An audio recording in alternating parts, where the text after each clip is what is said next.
Now we just have 4 very wealthy women doing wealthy women things and yet still being delusional. You know, like it's truly. The fact that this season ends with Carrie giving up her rent-stable apartment, which is like, fine, you have probably outgrown this apartment, but she gets the apartment she gets is like, even freaking Charlotte's not living in a big place like that. Her kids share a room. Like, that place is a mansion. And it's like, truly, how rich was big? How rich was big? Listen, taking the Chris North out of it, the way she's spending my man's money, I'm like, bro. I'm like, girl, is this reparations for them times when he was fucking with you? Because what's going on? No, when she's like a BB moment, which is like a beautiful black moment. Did we get any of those in this episode? Black. We have a chaotic bi moment of the chaotic bi moment. And you're watching Black Bi Reality. Black Bi Baddies. And those who love us. Hello, you're watching Black Bi Reality, a place for Black Bi Baddies and those who love us. We already talked about each episode of season 2 of And Just Like That in great detail, but I couldn't get enough. I wanted to talk about it with someone who I know loved Sex and the City down. If you haven't seen Princess Week's video about Charlotte specifically, that made me look at Charlotte in a completely different light. I believe Princess Ori wrote about it too. So do both. But yeah, I wanted to talk about season 2 with Princess and get all of her thoughts. So I'm here with Princess Weeks, a YouTuber, content creator. Video essays are amazing, and an excellent writer. Hello, Princess. Hi, I'm just here as your friend. Like, it's so funny. Can I share with them our origin story? Oh, absolutely. Okay, so our origin story is back when I was working at the Mary Sue and you were working at Cheat Sheet. Mm-hmm. We were both in the round table at New York Comic-Con for Charmed. And I think we were the only 2 Black women at our table specifically and like in the room. So of course we were asking questions. And so we were both looking at each other when we found out that 2 of the actors that were playing the characters were not Afro-Latina, even though they had absolutely been promoted as having Latina heritage. And the whole time we were just looking at each other like, does this make sense? What in the light skin hell is happening right now? We were just like, we were both like, the colorism is colorism. Meanwhile, like all of the white guys at the same round table are just like, what's going on? Like, yeah, we kept giving each other like looks of like, what's happening? Me? Yeah, I see you. You see yeah, me? It was like a true moment, and like it was interesting because it was like I liked all of the women being interviewed, and it was like, you know, one of them had a great line about not wanting to like Scarlett Johansson it up, and I was just like, oh sis, they put you in this predicament. You know, it was a very interesting interview, and it was a very interesting moment to like, we both had our articles come out back to back, and then like I know I passed mine along to Latinx geeks as well. So it was like I felt like we were intrepid Lois Lane reporters that day. Very true. I like that is the most memorable. I might say that's the most memorable like meet cute that I've had with anyone. Yeah, because it's just we were just in such a same mindset. And you went on to watch the new Charmed. I certainly did. And I salute you for that. I feel like I probably should have, but I just never got to it. So you're not missing out. It's honestly like a great example of how like why diversity made by marketing and capitalism is bullshit. Like, it's such a lackluster show, and it sucks that like 3 women of color were the face of that disaster. But you know, we can have multi-layer conversations, and we definitely are gonna be having one with one character in this ensemble.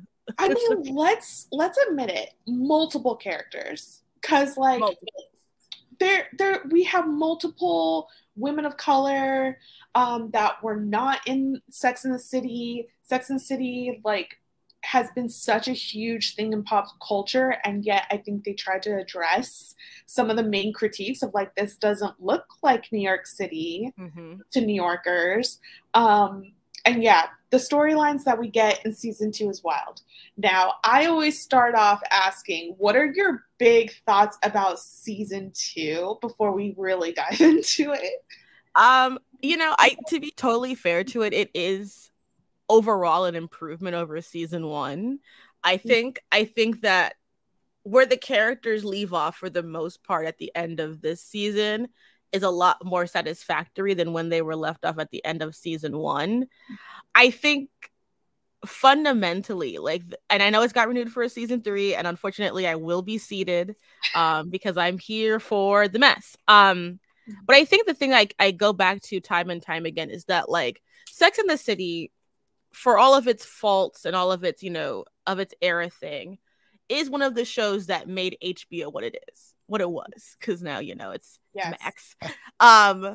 It is a trailblazing, huge prestige show that has totally ruined its legacy with spin-offs and sequels. And now you have it just like that, which, like, is such a mixed bag of a show that it's like, if it wasn't for the fact that this is such a popular and like a hate watch show to have, I don't know how it would survive. It's wild to me.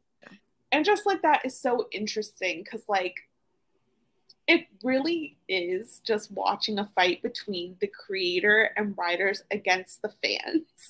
Like, it's a girl fight on Brooke Valentine. Yeah. For real. And I don't know who wins at the end of the day. We all lose, honestly.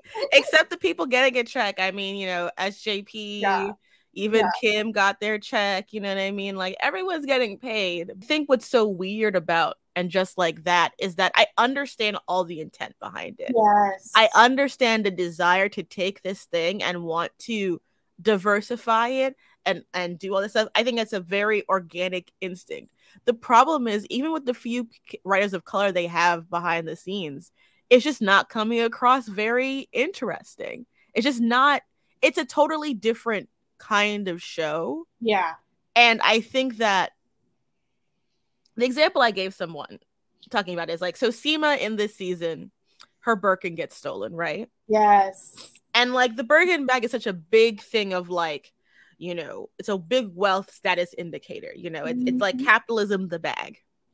In Sex and the City, Samantha had to lie and say it was Lucy Lou's bag to even get on the list to even touch a Birkin, because she was gonna have to wait 15 years. Even though the girls were always rich and had like a lot of disposable wealth, there was still some financial, not diversity, but you still had, like, Carrie struggling with paying her rent. You still had Kim Cattrall's character Samantha not necessarily in that bracket of wealth, but always aspiring to it. Now we just have 4 very wealthy women doing wealthy women things, and yet still being delusional. You know, like, it's truly the fact that this season ends with Carrie giving up her rent stable apartment, which is, like, fine, you have probably outgrown this apartment, but she gets the apartment she gets is, like, even freaking Charlotte's not living in a big place like that. Her kids share a room. Like, that place is a mansion, and it's like, truly, how rich was big. Listen, taking the Chris North out of it, the way she's spending my man's money, I'm like, bro. I'm like, girl, is this reparations for them times when he was fucking with you? Because what's going on? What's going on? He still gave money to his past wives. Like, we found that out. So it's not like she got all of it. Like, and them books is not selling, child. Like, I know it's not selling like that. It's really, when she was like, was big a mistake, I was like, the checks is getting cashed, ain't they, Carrie? You better leave my man alone. Like, leave my man alone. I will say, you kind of felt Carrie get lowered a little bit in season 2 when she doesn't have the podcast anymore. They were like, we're listening to Yank That Shit. And then she's back to writing. And like the fact that she sees homegirl from Vogue who's trying to dip out without even like saying a glance. Yes.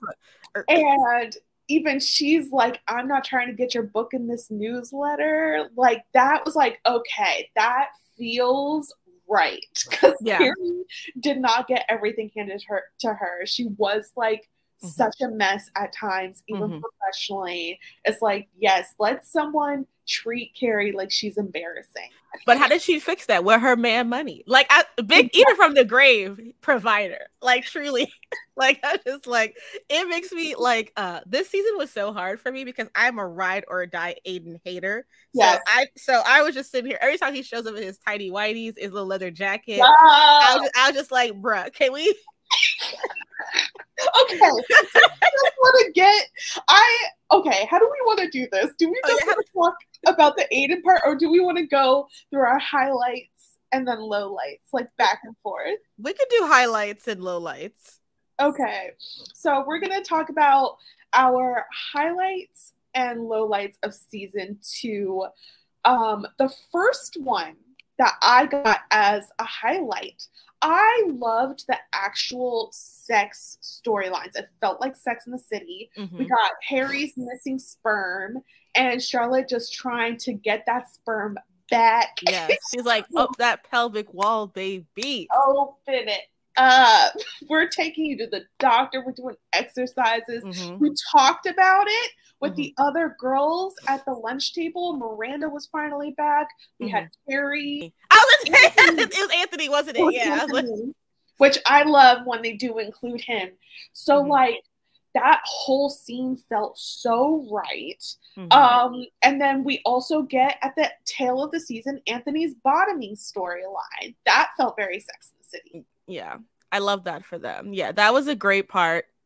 For me, my first high is, and you know, Charlotte Gang. So I loved her entire storyline of like going back to work and really standing in her autonomy as someone who's not just a wife and a mother. And it's one of the few arcs in the show that I feel feels organically continued from Sex in the City, because I remember her deciding to be a wife and mother such a priority when she married Trey in season 3.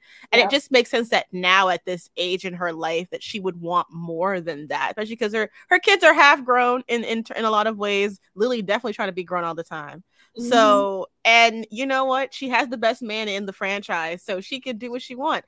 And Harry he'll mess up, but what will he do? He will go to the Apple store and get his babe that iPhone Max Plus. Exactly. And I think they are like, the reason I love them so much is that they do have arguments, they do have disagreements, but they're a solid unit of two people that love each other, that keep growing with each other, that are just like really thriving sexually and emotionally at this stage in their life. And it's so nice to see. I think that it's good to have something like that, especially because I feel like most of these relationships are flops, honestly. Wouldn't want to be in most of them. Really. And like George Washington is like constantly disappointing the nation, the family, everyone. No. Like I said, this podcast is a Herbert podcast.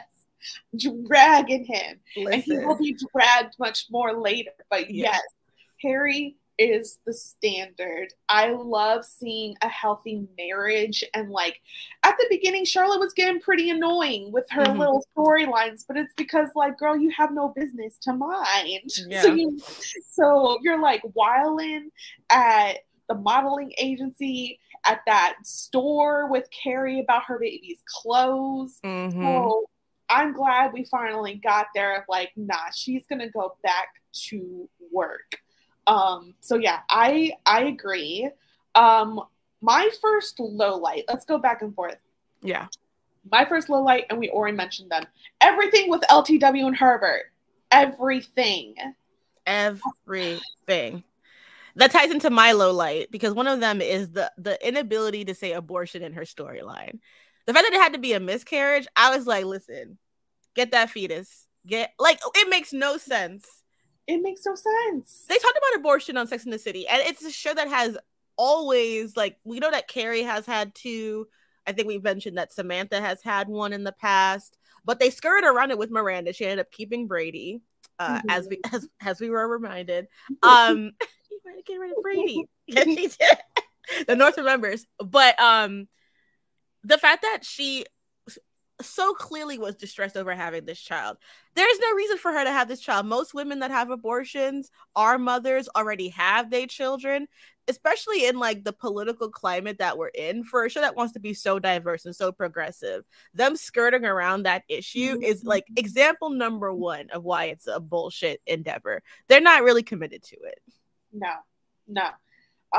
Yeah, I think that backs up your point of like, when you go back to Sex and the City and keep in mind what the time was, it was progressive for that time. So in 2023, to take it a step back and be like, but we can't even say abortion.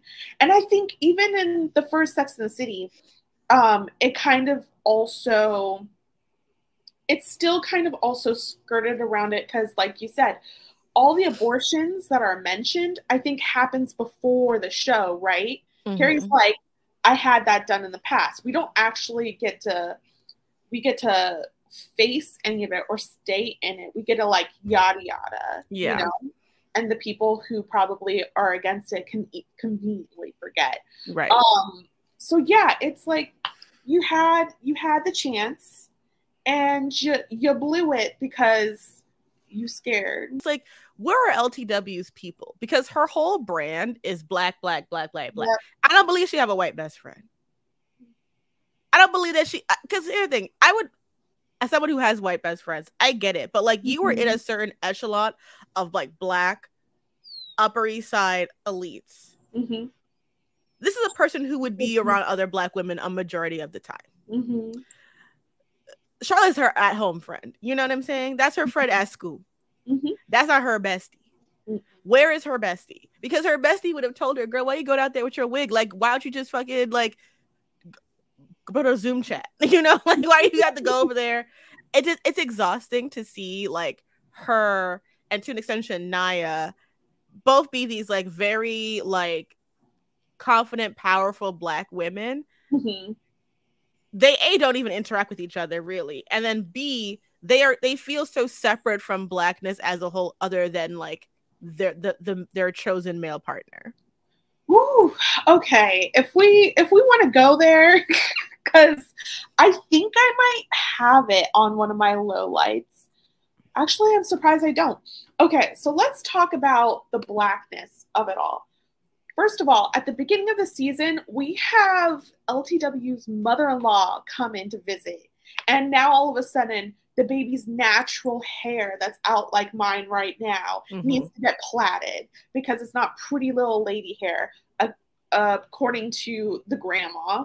And then we have the grandma making snide comments about African prince. Did you just come from your showing of The Lion King?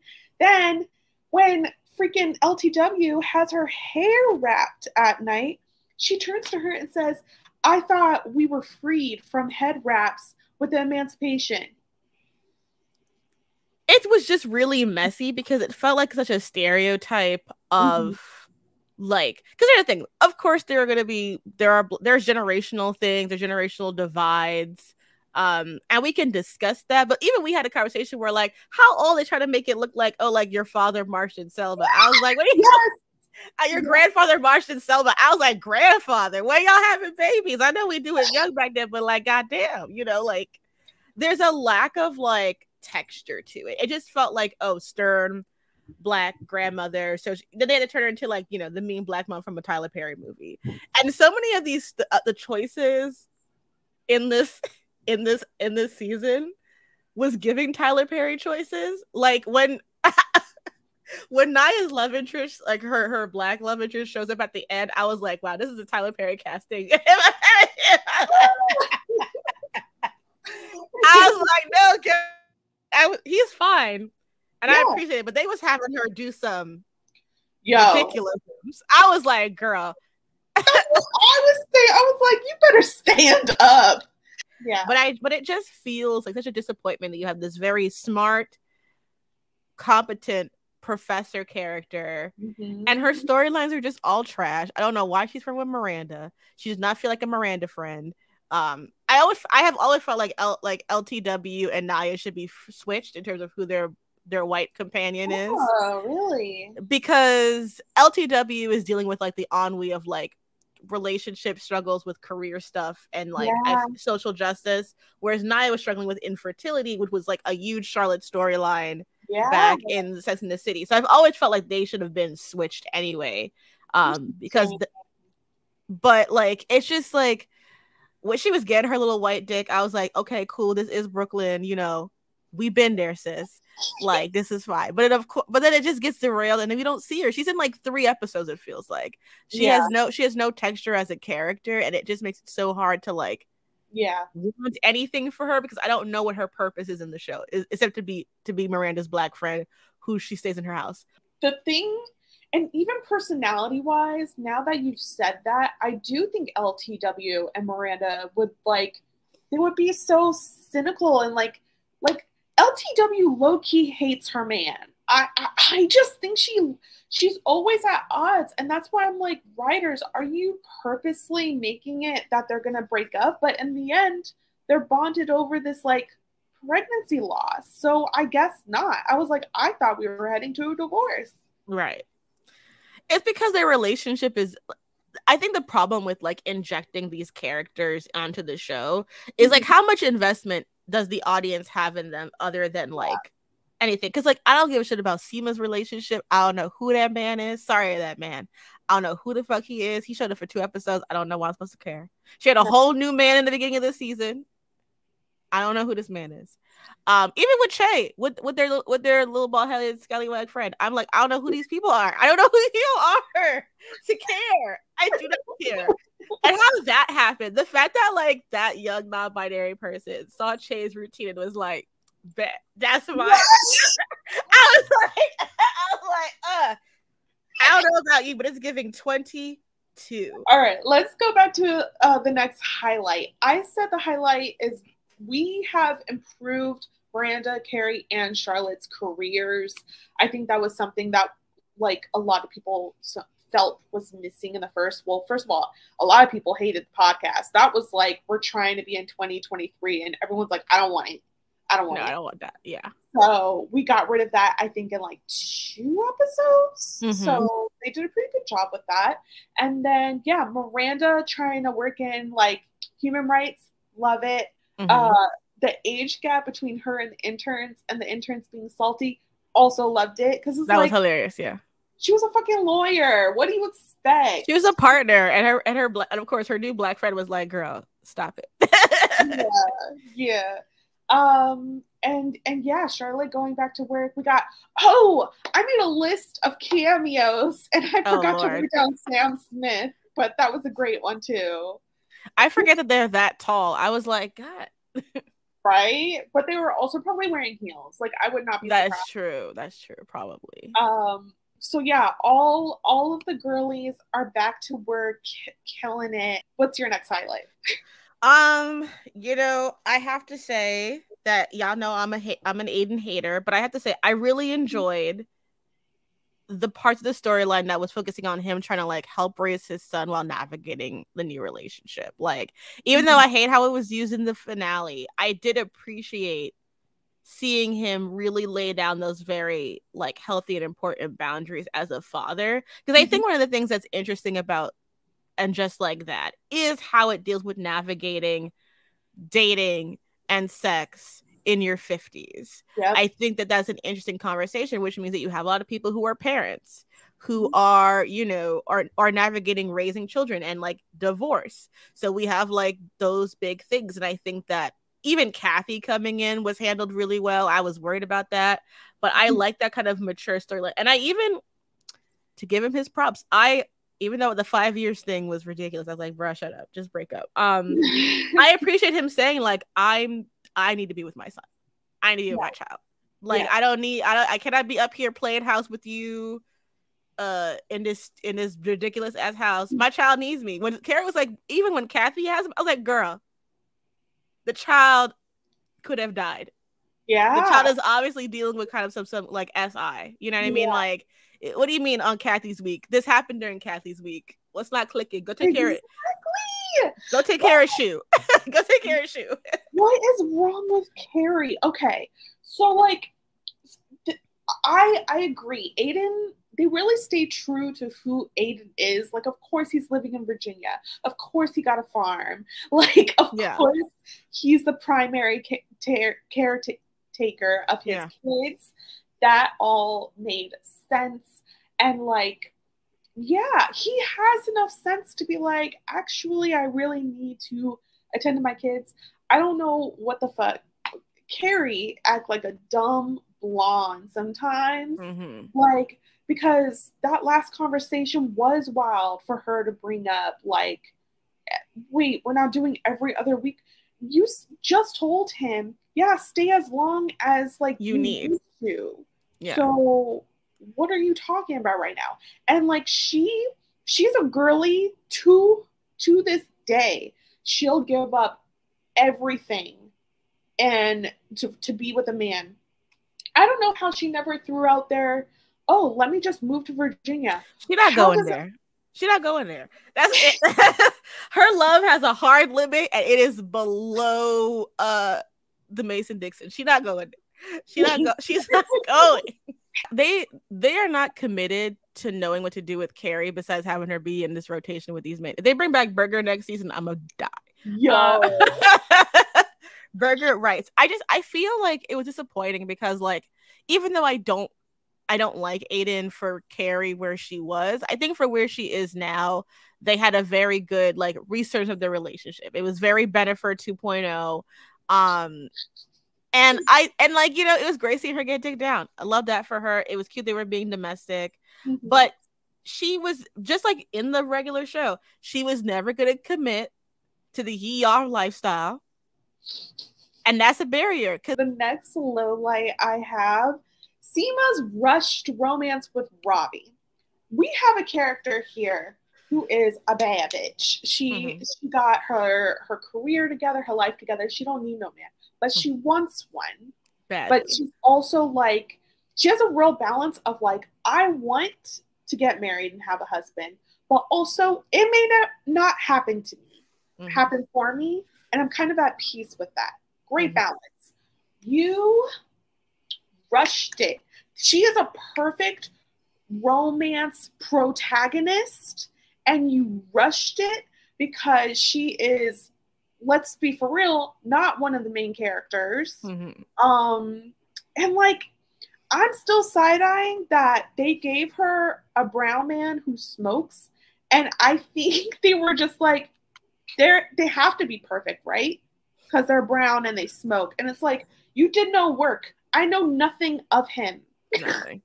It was so funny because during their last scene together, all I could think is like, man, just smoke a cigarette, dude. Smoking with a vape is not hot. Like, take that shit away. I was like, get this man a cigarette. I was like, I can't deal with this no more. Because he was out there smoking, looking elegant as fucking. He just with his little metal vibe. I'm like, take that shit away. Get that man a cigarette. No, I agree. It's, you know, I loved Seema's I guess it's kind of because we kind of talked about it already, but like, I really loved Seema talking to Carrie at the laundromat. Like, listen, I ain't trying to be here with you, your man, looking at y'all smiling, happy and shit. That's not my life. That's not for me. I respected that so much. She kept it 100%. And I feel like because that happened, they rushed to like give her a man so she wouldn't be lonely. And I'm like, but she's alone, but she's not lonely. She has a very fulfilling existence. The problem is, I feel like they feel like if they don't pair everyone, that they don't have anything. It felt like they're trying to repeat Smith, but Smith and Samantha was a season and a half of a show, and they were great together. You know, like you have to. And the thing that someone brought to me that I think is so fascinating is that, and just like that is almost an hour long. Sex and the City episodes were 30 minutes. I know, and yet this shit be dragging. I don't. It's like there's no sense of pacing, there's no sense of real time, and they want to jump around a lot, but I never feel like I know where the characters are situated in their relationships and their bonds until I get reminded. She said that she keeps testing him to get, but it's like that feels like a storyline that should have happened 2 episodes ago. This is the finale where Carrie is like in her best outfit of the season, by the way, that like that dress that she was wearing at the dinner. Fashion was back. When her being like, you're pulling away, I'm like, well, Carrie, why didn't you tell her this 2 episodes ago when this would have been relevant so that we could actually have an arc? Like, it felt like just like, because now he's going away for 5 months. I feel like she kind of said it in the bathroom, though. When that is true. That's true. Yeah, she was just like, because Seema's like, oh, I can't marry him. And she was like, who said anything about marriage? Like, bitch, Seema's dating to marry. Yeah, she's not like these other girls. So she was like, if you're not my husband, let me just have my own routine, get my hair blown out every week and whatnot. If I'm going to be rich and single, I'm going to be rich and single like this. I will say I did like, though, Carrie being kind of a bad friend again, because it just seems so Carrie. Like, that's who she is. So the smoke honesty talk was so real to me. And actually probably a highlight for me. Yeah, that was one of my favorite Carrie moments. I feel like Carrie is honestly the best friend to Seema. Like, I feel like she's a shitty friend to Miranda. Like, also, you know, it was so funny. I was like, why isn't Steve at the dinner, but Che is? Like, are you really trying to tell me that Che is a closer friend to Carrie than Steve? Supposed to be there. Remember, that's when Carrie. Okay, so Miranda tried to back out of the dinner, and she's like, and it's posed as like, all my people are gonna be there. Yeah. So, he was busy. He had shit to do. He was like, no, he's like, I can't film this. Because I was looking for him. Because one of my bets, I was like, oh, are Che and Steve finally gonna fight? Like, I was waiting for it. That would have been so. Oh my god! Because we have not yet had a confrontation between those two characters, even though the arc is already done. That's the wildest part to me. That would have also been Carrie being such a bad friend. I know. Bad friend to Steve, bad friend to Miranda, but she was really on that shit of like, look, I lost my husband, so everyone needs to suck it up. And it's like, girl. And TBH, is Che her friend? Because Che was on the podcast with you, sis. They're wilding because I would not know Che Diaz anymore, especially after what happened with Miranda. I don't know that person. Right. It's a stranger to me. Right. They want it, and I think they're a little scared because they threw in all of these people of color in the first season, and if they started yanking them, I think they're scared of the blowback of that. So now we're seeing what's his name, who was also on the podcast. I hated the storyline of his black wife, like Smoke. Yeah. Yes. I hate that her name is Smoke. I hate that. I hate all of it. So, but it's like, no, you can let him go.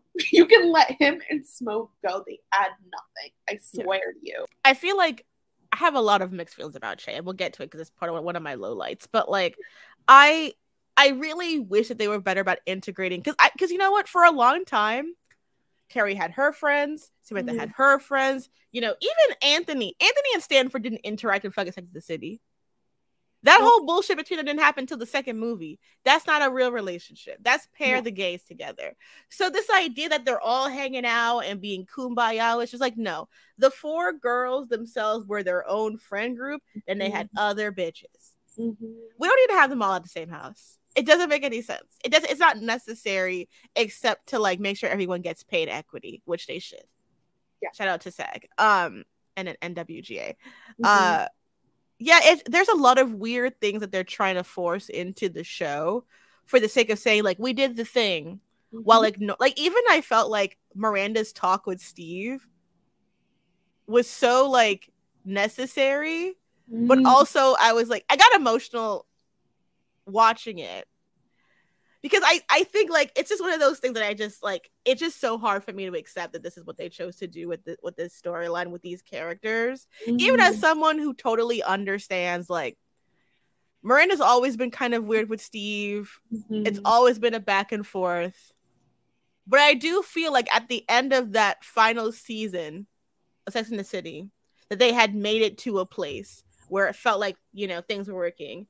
And just the way everything has been handled, both like in the universe and how everyone's spoken about it, my feeling is that they want to be congratulated so much for the queerness of it that they completely ignore that, like, from like a story perspective, that it does kind of suck how you handled this. Yeah. Not because Miranda can't understand that she comes queerly in life. It's because it's like it happens so quickly. It happens with no really care to honoring that relationship. It assumes that relationship has to end for this to be explored in the first place. And it feels like it's there to make Cynthia Nixon and Miranda more of the same character when they spent so much time, I feel, especially because in Sex and the City, the show, she wasn't out yet, but there was always a vibe about Miranda being queer, right? Yeah. And they worked so hard to make sure that you never thought that about the character. No matter how she dressed, no matter how butch she looked, they were like, no, Miranda loves dick. 10,000%. And it's weird for them to just have her now like, oh, you're a lesbian now, pretty much, without never unpacking her internalized homophobia from all of those years. Because that is still part of that character. This is a character who, and this is etched into my brain, when she was going through her Weight Watchers thing and she hooked up with a guy, she complained about him being too messy when he went down on her. Yeah, I'm like, this is not a woman who's eating box. I like when she was with Che, like, I'm doing my best work. I'm like, I don't believe you, pussy girl. You have not earned this. There is so much internalized shit about her that I'm like, you can't just sell this to me as if Sex and the City does not exist. Yeah. Sorry. Yeah, go ahead. Sorry. I know. I get heated about this topic because it frustrates me. Yeah. I'm one of those who is like, I still feel like Miranda was always queer, and I'm pretty so on board with what's going on with her. Wow, you blew me with the Weight Watchers storyline, because I immediately when you said it, I knew, and I can picture it, and now I am trying to like resolve it with, because part of me is like, it's been a minute, it's been like 25 years, people changed. And like the whole, oh God. I have to remember I'm editing around this. No worries. But like, I'm thinking of truly being comfortable as a queer femme person with a pussy. And yeah, tasting yourself and everything. And it's like, I personally change day by day on that. Not even gonna lie. It's not to say that, like, again, if like, you know, real people are different. We have different things, we evolve. Sometimes, you know, sometimes it just is in you and you can just figure that shit out. Yeah. But as someone crafting a story and wanting us to come out, I feel like so much of this is just having us as the audience knowing that Cynthia Nixon is bisexual.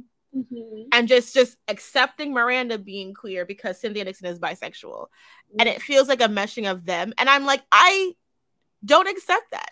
I don't accept that narratively because, excuse me, like, you fought so hard against that connection of self and character for so many years, because she was out when Sex and the City, the movie was out. She was out when Sex and the City 2 came out. Like, there is no and also I think, to me, there's still a heteronormativity in how they have chosen to have Miranda deal with this storyline, because I feel like they never talk about polyamory. They never talk about open marriages. They never talk about anything besides, okay, well, now she's queer, so she has to leave this person and go with this.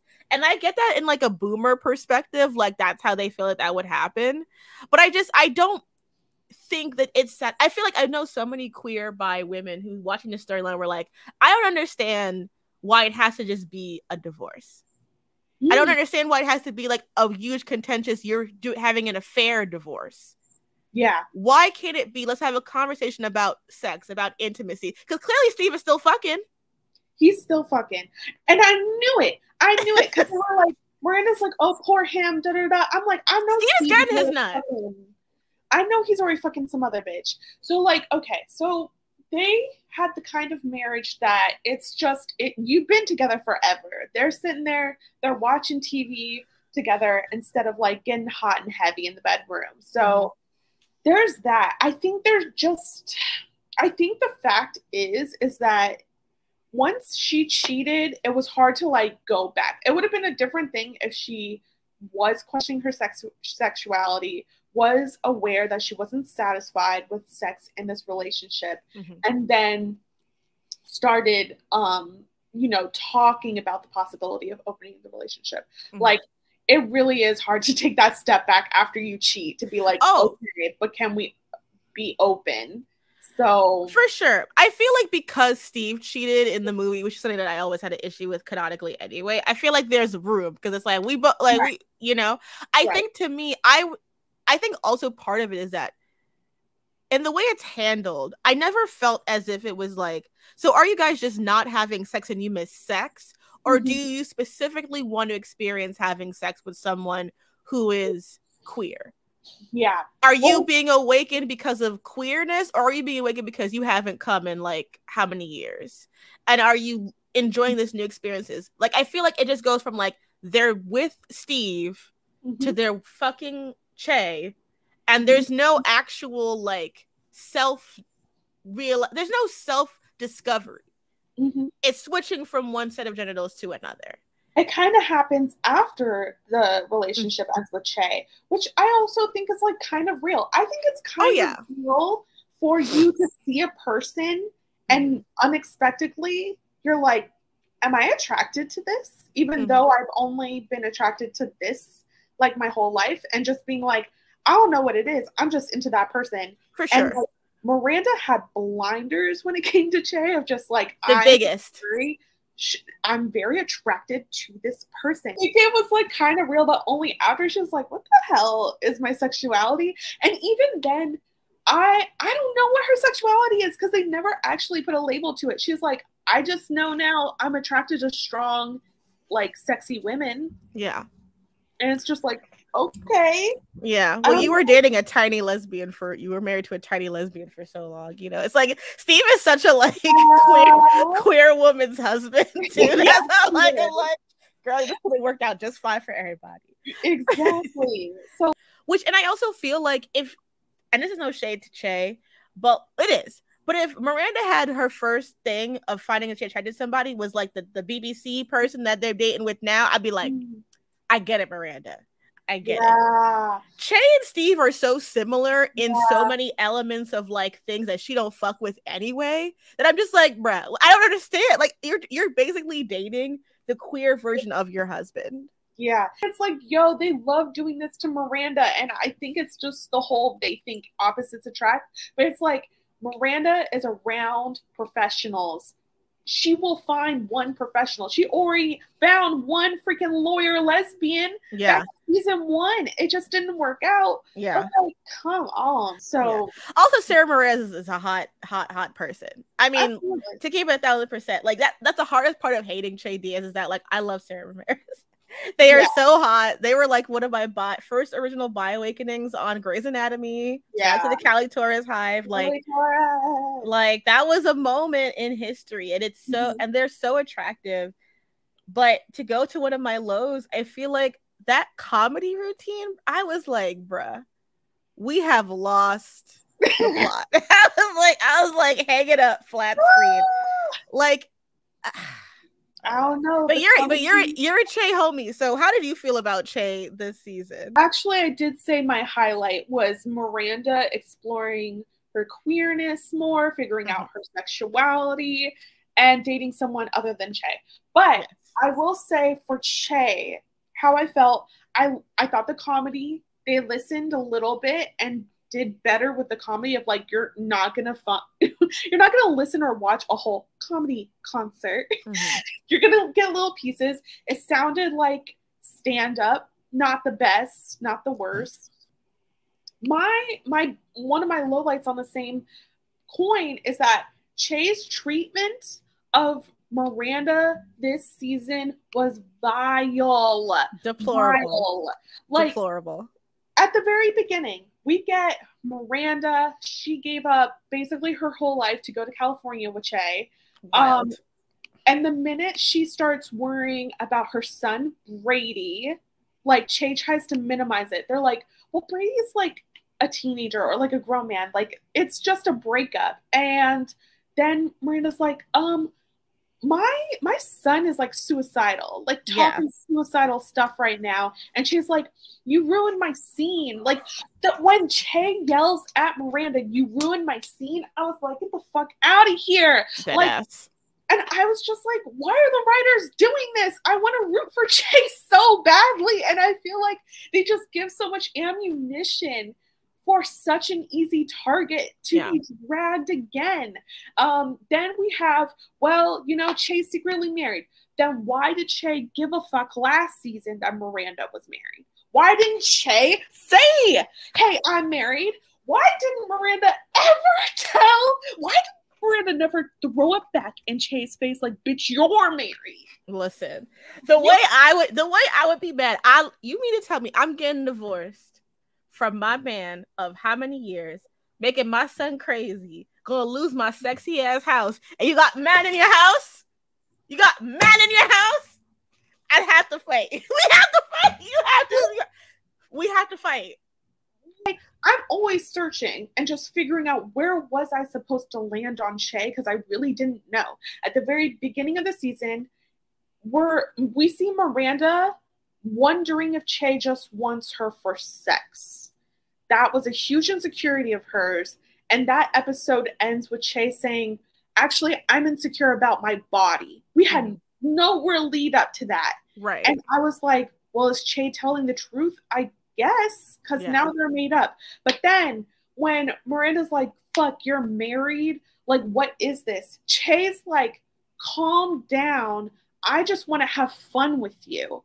That sounds like someone who you just want to have sex with. Then Miranda takes her ass back to New York. Che takes her ass back to New York. And like Miranda is under them in the new apartment and is trying to be supportive as a full girlfriend. And you lost your show. What's going on with your career? And Che is just like, you're too supportive. Like, it would have been so much better if the writers just made Che a fuckboy and was like, actually, all I just want is sex from you. It would have made much more sense. The character was so emotionally back and forth. I was like, you know what it is? As someone who doesn't like Che Diaz, it feels like character assassination in a way of like, how is anyone supposed to like this character? You've been born to this white ass franchise. You're trying to do your best, get your paper, whatever. And it's weird to see and it's hard. I can imagine seeing your own community dog on your character like that. Yeah. But the material is the material. I can't, I don't know what you want us to do. I am supportive of Che as a concept. I'm just like, they improved some things from season 1. We're gonna have to try again in season 3. Yeah. Like, I really am trying.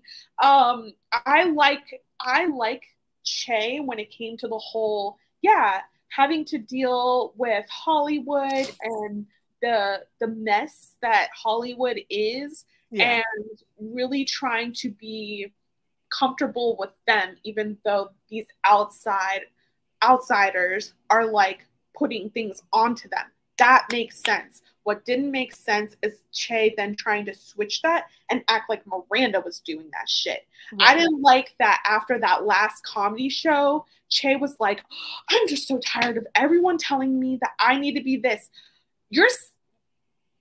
Miranda expecting you to not call her a straight woman on stage when obviously that's not the case, trying to shame her for like still being married. I mean, it's a shameful thing. She did cheat, but your ass is still married. So what are we doing here? Hello. Like, you ain't filed no papers.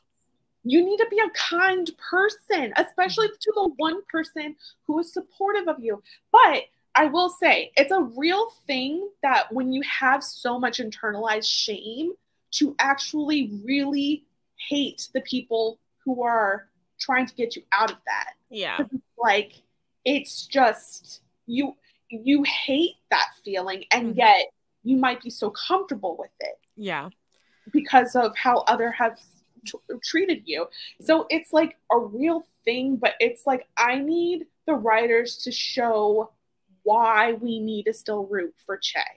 I want better for these characters simply because, like, it is rare to have a TV show that's this successful about women at this age in their lives, besides Golden Girls. You know, like we don't have a lot of that, and I wish it was good. I'm like, every single brown character on this show kind of sucks in the way that they're written. Seema's I was gonna say Seema's probably the best one out of the bunch, but she also doesn't get that much screen time either. I feel like she has the most out of everybody, but I still want more of her. I want her to have Samantha levels of screen time because she's the Samantha level character. Also, the show is very colorist. I have yet where are the dark skinned people on this show? Nia is the darkest black woman on the show, and that's embarrassing. Yeah, it's really a mess. Which is why when that Tyler Perry casting happened with the Love Interest, I was like, okay, we need at least we need one dark skinned person, please. Seema might it's actually kind of wild because I think in the colorist society that we have, it's usually like the women have to be hella light, but the men, at least the black men, are allowed to be dark and chocolate and sexy. Yeah. And they were still like the lightest man with light eyes. Yeah, yeah. It was literally Crayon Nation up in there. I was like, what's your next highlight? I did say I enjoyed that Nia finally got to have sex on screen because I was like, she has had the least sex in the city. Like when that opening montage happens and she's just eating ice cream and watching fucking Bridgerton or whatever, I was like, girl, not like this. Not like this.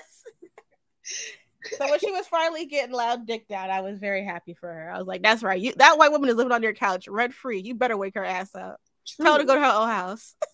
Next highlight was the Steve and Miranda's confrontation. We really did already talk about this, but they did a good job building it up, you know? I think it was still frustrating to a lot of fans of like how we're spending so much time on Miranda and Che and Steve's get nothing. And it's like, because Steve's the big one. Like, you would want to push that off as long as you can. But the confrontation, he's just like, you didn't want this house anyways, so I should get it. I built this shit. He's like, you didn't want Brady, and she was done. Like, you can never tell me that Cynthia Nixon is not acting. Yeah. Oh, she's acting. She's been acting. So the heartbreak when he said that shit, and and then they were cuddling. Yeah, that was a good moment. I think a lot of people felt relief because they wanted to shake and yell at Miranda for so long. I was sad watching it. I remember, like, my friend and I would always parody the scene where, like, Miranda and Steve are in, like, the closet for Brittany's first birthday. Yeah. And he's like, Miranda, you're, like, that whole scene and that whole story was, like, so beautiful. And now I can't watch it because it's not true anymore. And that's the thing, is like, this is a canonical continuation. And it's like, I'm not someone who thinks that, like, you know, breakups mean that the story is like bad or whatever, but it's just like, it's hard to see something that ended so well be brought back just to be killed again. At least Big died, you know what I'm saying? Like, Big dying and having that finality. And I know we love stories because they're supposed to be clean. They're supposed to be started from the bottom. It gets only harder from here, but we're promised a happy ending at the end, and it's clean and it's nice because life is not clean and nice. But like the one part of me that's like, yeah, I'm a writer, but also fuck the 3X. And I'm just like, I feel like I can still watch that and I can still look at Miranda and Steve, and just like at the end of the season, Steve was like, no, I was right about us for like a long ass time. They had a long ass successful marriage. I don't think when marriages end in divorce, it's like unsuccessful. I wouldn't. Oh, for sure. So yeah, I think it's just a new chapter. Human beings are living long as fuck. Yeah, I'm happy for these writers that I guess they get a second chance of like, okay, let's try to make this feel like actual New York, and but it's like, but yeah, is it more, who's having more fun here, the writers or the fans? Yeah. And like, I know the product is, I guess, supposed to, well, I guess in a perfect world it's both. Mm-hmm. Yeah, but with some of these, it's like only one is like kind of winning. Yeah, it's hard to make a TV show, and that's why we have to pay our writers and make sure they have enough time to craft what they want and not just put things out quickly because of marketing. Absolutely. And I'm still excited for Carrie. I was excited for a Carrie without Big. Mm-hmm. It's kind of upsetting in season 2 that they just reverted back to then Aiden's like, no, give her a new guy. What is the 50-something Carrie looking for in a man? I want that answer posed and answered. So exactly. Well, in season 3. But my last low light is these kids and sexuality. I don't keep it. You had me last season watching Brady fucking right in Miranda's house. Then so loud, ruining his whole parents' marriage with that shit. Truly. And then this season we have LTW and Charlotte eyeing a minor at her kid's school without weirdo behavior. We have Brady and Lily. Did they or did they not fuck? They didn't even care to answer it, but they posed it. So now I'm here fucked up for it. I'm here fucked up thinking about it. Maybe it's because I am childless, child-free. But it's like I don't want to know if any of these kids are fucking each other, fucking other people, and I don't want any adults weirdly eyeing the minors. Oh my god, I just remembered LTW's son. I was about to bring that part up. When that girl was down his fucking pants, I was like, girl, you in the school auditorium, you in the hallway, bitch. Yeah. Ugh, that was so good. All right, we yelled and everything for like over an hour. Successful podcasting done. Yes. Thank you so much, Princess, for being here. Thank you for having me. This was so fun. I'm glad I got to rant about this fucking show. Yes. Where can people follow you, or you want? I still am unfortunately on Twitter. We're not calling it by the other name, at Weeks Princess. I'm on TikTok sometimes as Princess Pendulum. And I am also on YouTube as Princess Weeks, doing video essays and trying to do fun, cool things during this days of our lives. Follow us at Black by Reality on all socials. I might be taking a little break. Well earned. Figuring out what's the next show for me and just like that. But I am also covering Big Brother. So doing exit interviews on Monday. So Heisem was evicted in our last episode. The gay chaos king. He went out like a G though, and I cannot wait to talk to him because his laugh, his like great perspective, they have to have him back. That's my thoughts. So yeah, hope you look forward to that, and probably some more TV to Table with Jordan. All right. That was fun. Bye. I'll talk to you later. Oh.